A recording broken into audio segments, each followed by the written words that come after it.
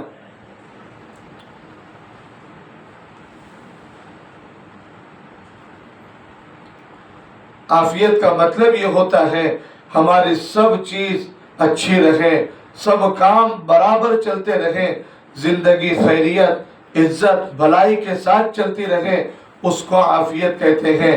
ہمیشہ صبح شام 3 مرتبہ اللہ تعالیٰ سے یہ دعا مانگو۔ منقول دعاؤں میں یہ دعا نقل کی گئی ہے۔ حضرت ایوب علیہ السلام کی بیماری کے دن بہرحال اللہ تعالیٰ نے ان کی زندگی کو پلٹا۔ اللہ تعالیٰ اپنے بندوں کا امتحان لیتے ہیں۔ اللہ تعالیٰ سے ہمیشہ دعا کرو، اے اللہ، وہ آپ کے نیک بندے تھے جنہوں نے مصیبتوں پر صبر کیا، تکلیفوں کو برداشت کیا اور آپ کے امتحان میں صبر کر کے کامیاب ہوئے۔ ہم تو آپ کے کمزور بندے ہیں، ہم تو آپ کے اللہ کے نبی تھے اور وہ آپ کے نیک بندے تھے، انہوں نے حالات کے زمانے میں صبر کیا۔ اللہ، ہم کمزور ہیں بہت آج کے زمانے میں، آپ ہمیں دنیا اور آخرت میں عافیت سے رکھیے، ہم امتحان کے قابل نہیں ہیں۔ پہلے مالداری تھی، تندرستی تھی، مالداری تندرستی کے زمانے میں اللہ تعالیٰ کی طرف سے اولاد بھی نصیب ہوئی۔ حضرت ایوب، حضرت لیہ کو اللہ تعالیٰ نے 7 بیٹے اور 7 بیٹیاں عطا فرمائی تھی۔ بیماری شروع ہوئی، عجیب قسم کی بیماری جو پورے بدن میں پھیل گئی۔ آپ کی بیماری کے سلسلے میں عجیب واقعات تفاصیر میں آئے ہیں، ان میں سے بہت سارے اسرائیلیات کے قبیل سے ہیں اور بعض نامناسب بھی ہیں۔ روایتوں میں آتا ہے حضرت ایوب علیہ السلام کو پورا بدن زخمی ہو گیا تھا، آپ کا پورا بدن زخمی۔ روایتوں میں آتا ہے زبان اور دل کے علاوہ کوئی چیز آپ کی ایسی نہیں تھی جو بیماری میں مبتلا نہیں تھا، جو بیماری میں پورا بدن پھوڑا۔ اللہ کی طرف سے جو بھی بیماری تھی، روایتوں میں اس کے عجیب عجیب اسرائیلی واقعات ملتے ہیں، وہ باتیں نبیوں کے ساتھ سوٹ نہیں ہوتی، وہ بیماریاں پیش کی گئی ہے۔ سمجھا؟ خیر، اللہ فرما رہے بیماری ہم نے دی تھی، پورا بدن بیماری کے اندر ملوث تھا، زخمی پھوڑا وغیرہ، اس کے اندر جو بھی جراثیم وغیرہ تھے، ساری چیزیں بیماری میں مبتلا ہو، لیکن زبان اور دل محفوظ تھا۔ حضرت ایوب علیہ السلام اس بیماری کے زمانے میں زبان سے اللہ کا ذکر ادا کرتے، دل سے اللہ کا ذکر کرتے، اور زبان اور دل سے اللہ کا شکر ادا کرتے۔ ایسے زمانے میں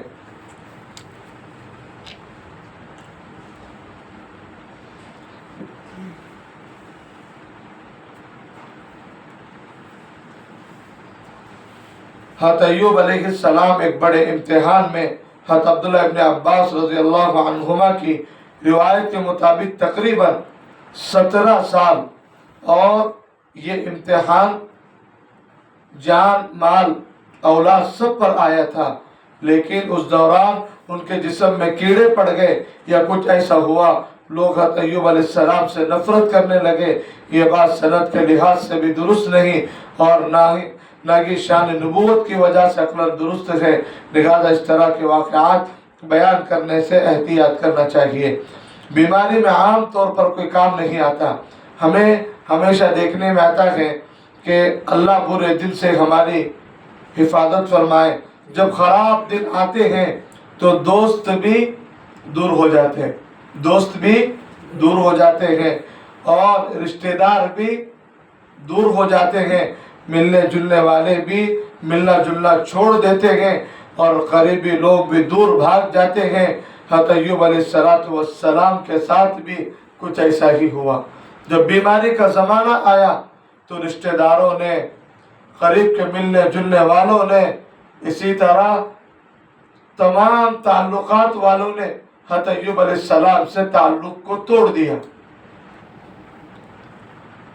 اسی لیے جب حالات اور تکلیفیں آتی ہیں، جب تعلقات کا پتہ چلتا ہے، اس لیے کسی نے کہا ہے کہ اگر بہترین قریبی لوگوں کو پہچاننا ہو تو مصیبت کے زمانے میں پہچانے جاتے ہیں، کون اپنے ہیں اور کون پرائے ہیں، کون حقیقی محبت اور تعلقات والے ہیں اور کون ظاہری محبتیں کر کے بتاتے ہیں۔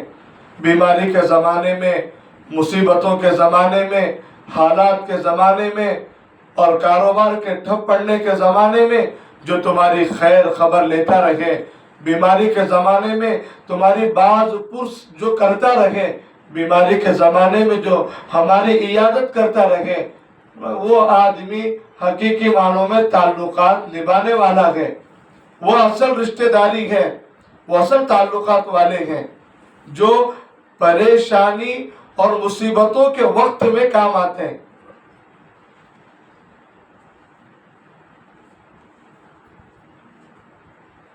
باقی آدمی کے پاس مال ہو، آدمی کے پاس عہدے ہو، آدمی کے پاس وجاہت ہو، آدمی کے پاس صدارت ہو، اور مال و متاع کی فراوانی ہو، تو پھر محبت کرنے والوں کی کمی نہیں رہتی۔ پھر جتنے انگلیاں ہیں، ہر انگلی پہ 70 لوگ محبت کرتے رہتے ہیں، کرتے کہ نہیں؟ ہاں، محبت حالات کے زمانے میں سب محبت کرتے ہیں، ہاں، رسپیکٹ کرتے ہیں، عزت کرتے ہیں، اور زمانے میں ضرورت نہیں رہتی ہدیے کی، ہونا بول کو ہدیہ لا کو دیتے ہیں۔ ہمارے پاس ہی رہے تو ختم نہیں ہو رہا، تمہارے ہدیے کے لیے کو کیا کرنا؟ ایسے زمانے میں جو رکھا ہوا ہے وہی یوز میں نہیں آ رہا ہمارا، تمہارا ہدیہ لے کے کیا کرے؟ ہاں، جاؤ بیماری کے زمانے میں پوچھو، جب جیب خالی ہو گئی، سادے کپڑے آ گئے، بیماریوں نے گھیر لیا، کوئی پوچھنے والا نہیں ہے، ایسے زمانے میں آ کے ایک دن کا بیڈ کا بل ادا کر دو، تب دعائیں نکلتی بیماروں کی۔ اس زمانے میں فون بھی سوچا اور جان بوجھ کے سیم کارڈ بھی تبدیل کر لیتے، نہیں سمجھے؟ آدمی مقروض ہو جاتا ہے، تعلقات ختم کر دیتے ہیں، کہیں ہمارے پیچھے نہ پڑ جائیں، حالانکہ رشتہ دار ہیں، حالات اچھے تھے، اللہ کی طرف سے آزمائشیں آتی ہے، نبھانا چاہیے۔ اس لیے محتاجوں کی مدد کرنا، ضرورت مندوں کی ضرورت کو پورا کرنا، اور بیماروں کے، پریشان حالوں کے کاموں میں ہاتھ بٹانا بہت بڑے ثواب کا کام ہے۔ ہمیں عادت بنانی چاہیے اپنے رشتہ دار میں جو غریب ہوں، جو بیمار ہوں، جو مصیبت میں ہوں، ہم ان کی زیادہ خبر لینے والے بنے،